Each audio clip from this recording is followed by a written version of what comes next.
Bring in Richard Haydarian for more, an author, columnist, and political scientist closely following events in Southeast Asia. Welcome. First of all, did these talks between Wang Yi and Blinken really dominate the agenda at this meeting? Well, I mean, the clash of titans, or at least the meeting between the two titans, is always a top agenda or a top area of concern for everyone in the region, including in Southeast Asia. Obviously, you had also other major powers, including Russia, also represented in this meeting. But as far as U.S. and China are concerned, this was about establishing guardrails. Of course, the U.S. is heading into an elections. I don't think President Biden is in the mood to pick a fight elsewhere outside the United States as the election approaches. So they want to establish guardrails, but there are multiple points of tensions, structural tensions between the two sides. And in fairness to Blinken and also to China, I think they took a stratified and calibrated approach. So on Russia, Blinken was absolutely clear that there will be countermeasures, meaning potentially sanctions against Chinese companies who have been significantly enabling Russia's war against Ukraine. But on South China Sea, for instance, another area of concern because U.S. ally, the Philippines, has been having tussles with China, he sounded a little bit more optimistic because both Philippines and China have been trying to find a diplomatic solution to ensure that their own disputes will not escalate into something more worrying. And then on issues like, for instance, Myanmar, Blinken and China actually are trying to work together in order to encourage and support ASEAN to find a more stable situation there after more than 2 years of civil war. So multiple points of tension, but a very kind of a stratified, calibrated approach.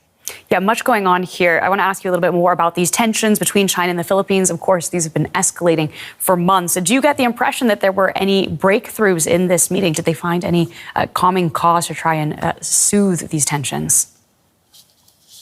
Well, obviously, things are very much calibrated and coordinated in a sense that I think both Philippines and U.S. have been in a lot of conversation. I mean, they're allied. There's a mutual defense treaty. So if something goes wrong, the U.S. will inevitably be involved militarily or otherwise.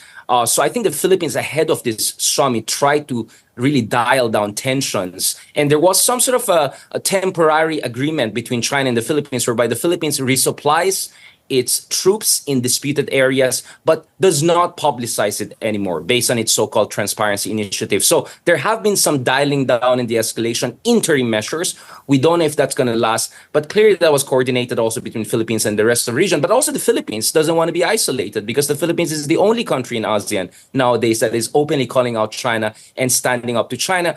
But Philippines wants to work with other countries like Malaysia and Vietnam and even Indonesia, who also have their own maritime concerns. So ahead of this summit, the Philippines was already dialing it down. Whether this could last for the foreseeable future, I'm not very sure about it. But at least for now, it looks like every side is trying to find some sort of a common ground.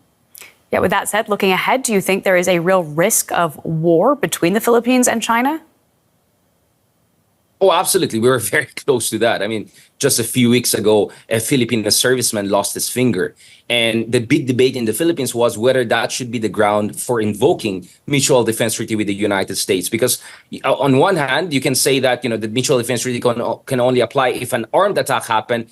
But it's also not only about what China uses, it's also about the consequences of China's aggressive activity. So even if China hasn't used armed attack, it has used very aggressive intimidation tactics and other kinds of forms of intimidation against the Philippines. So not long ago, there were conversations about whether this is going to escalate into something. But I think eventually cool heads prevailed. And we're back again to essentially zero because diplomacy doesn't mean that we're resolving this. Diplomacy just means we are freezing this situation until we can find a more opportune moment to discuss it. And the U.S. heading into elections, I think everyone understands that no one wants a conflict in the foreseeable future. So in that sense, back to square one. Thank you so much for joining us with that analysis. That is Richard Haydarian. We very much appreciate it.